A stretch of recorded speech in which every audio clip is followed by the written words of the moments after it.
Hi, Joe. Hi, Jill. Hi, Kevin. Other principals of BarrUltra. Yes. This Proudly so. BarrUltra thing is really coming together nicely, isn't Yeah, from a discussion uh, to fruition, it's been a journey, and it's really good to see it growing the way it is. And we had an idea, and now all of a sudden we're actually living it it? Yeah. every day. So it's been not easy to do, but it's been fun putting it together. And we've made mistakes, and we've corrected them, and we're here now. And so the three of us came together for the bar leadership team, if you want to call it, and we're making our way with it. Yeah. Good. Good for you. Yeah, it sounds like it's going to really come together nicely. Mm. Well, it's no surprise to you that Mark has made the decision to see if he can, how he can do in the Donegal 555. Yeah. And I'm sure we'll be telling the story as we go in terms of Hmm. preparation, in terms of training, and all the rest of it.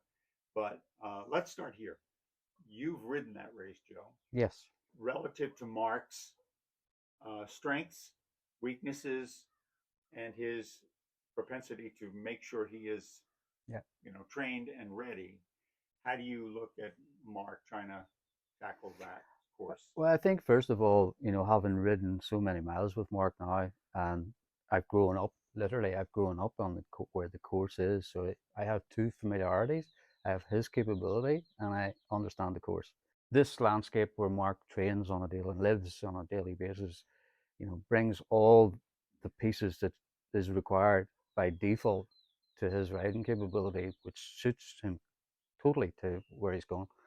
Uh, you know, we've talked about it as well for so long. To finally be here, and he's committed to come.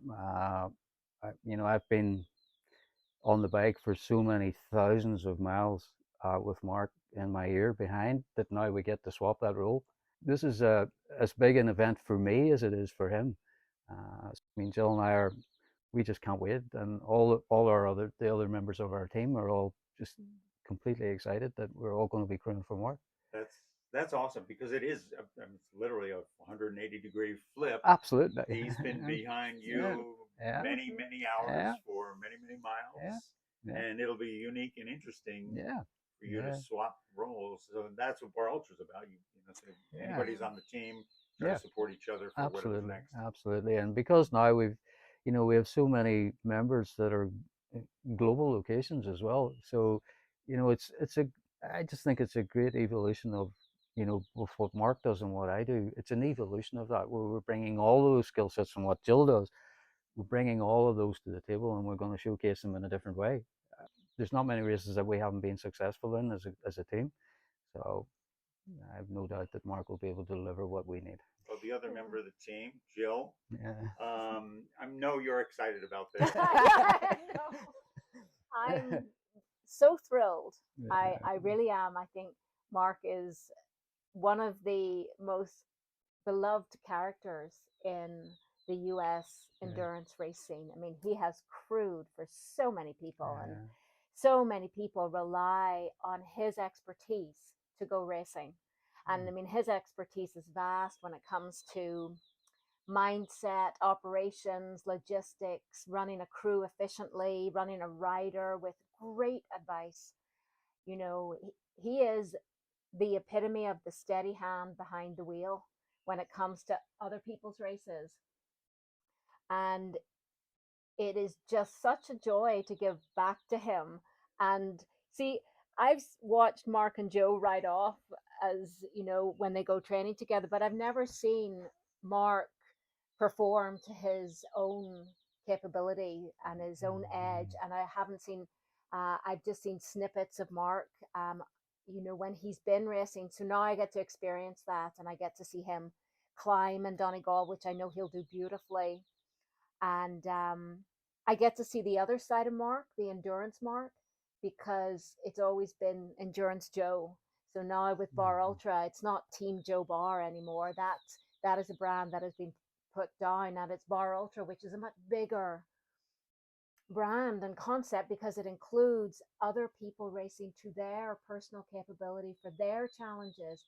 And for me, that's the most thrilling thing is to see people achieve what they maybe thought they couldn't achieve and what they've worked really hard to achieve. To be part of that for me is fantastic. So you'll be working on his training in terms of nutrition and other elements that we should be aware of. Nutrition, hydration, gut management are things that can stop the bike. You know, my job is to remove the obstacles that can stop Mark moving the bike forward. And performance is rate limited by nutrition and hydration. It's rate limited by things that affect his ability to move the bike forward. So that I'm always very attentive to that. Joe, you've ridden the course. Yeah. How do you remember what year that was? How long ago that was? It was 2016. 2016 was the Was the first first time. year. Yeah, it's the first year that I rode it. Yeah, and you know, one of the great things, like Mark has got a great brain, right? It's a great race brain. He understands how to race, and when the opportunity for me is to be able to, it's like loading information into a computer. If I can load in the correct information in relation to how the race flows, the nature of the landscape, the nature of the road surfaces and whatever, and you feed that into Mark. Like Mark has a great capability, like to, you know, to really understand how to manage himself, because he's managed so many other people and he's managed them from a position of behind in a car. Now he's actually on the bike and has the opportunity to manage it, you know, at the coal face, as it were. So being able to supply the correct information to him, and you know, Ireland's a unique place to ride because a lot of the landscape is built on bog roads, so the road surfaces behave very differently to the would behave here, and the atmosphere is different. Like it's much damper in Ireland, so that, you know, the air is dense, and so that will be one of the things that will be a challenge for Mark, is to make that shift with them, and that's where I come in, to be able to make sense of what those shifts are and not waste the opportunity on the bike by trying to figure it out. You know, my job is to figure it out for him. And Yeah, this will be a huge benefit for Mark to have somebody crewing who can tell him, here's what happens in the next 100 yards. exactly, that's exactly it. And you know, that allows Mark to be the best that he can be, but it also, you know, shows that the skill sets that we all have, that we can, you know, utilize them to the best, to get the best that we can out of Mark, because that's the whole point. We want them That to be, is the point of BarrUltra, for sure. we want everyone to be the best that they can be, and bringing all those skill sets together is hugely important to that, for all the reasons that Jill has just mentioned, and all of the obstacles that are out there that we yet don't know about, because every race will bring us a completely new set of a surprise, a completely new set of obstacles and whatever. And you know, the terrain here in North Carolina, I mean, it's second to none. I absolutely love riding with Mark here.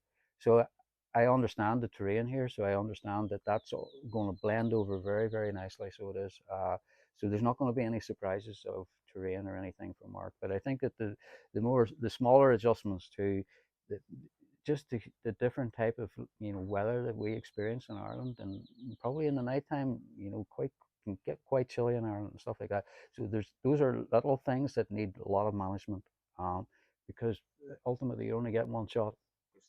It's all about the preparation, because when you get into the race, you'll go with a race plan, but it won't go to plan. It can't. It never does, because the other competitors are there to disrupt your plan, and the weather is there to disrupt your plan, and the overall role of the race is to dismantle your plan and it will put it back together as you go. Yes. And that is the real skill of a successful ultra endurance cyclist, is they are adaptable. They can self-regulate according to the external conditions, which they have no control over. It's controlling your controllables on the inside, but it's also where the crew comes in, because we help manage those multiple things that are coalescing in that next mile. And it really is about constantly willing yourself forward when everything in you wants to stop, because you've simply had enough of this and you want to get off the bike. It's that there's so many dynamics that occur, which makes it so intriguing. And it'll be good to have you guys as support, I'm sure. He feels very close to you, and you guys have really developed a great relationship. So off he goes. Off he goes. Do I get this right? Donegal? Donegal kind of- 555. Yeah, Done- Is that close enough? Donegal. Yeah, it's Yeah, it's it close is, enough. it is. Yeah, Okay. it's close Just enough. All right. we'll be following the story as preparations go, and then Mhm. on race day, August 10th. Yeah, Race date. it's gonna come quick. Thanks. Thank you.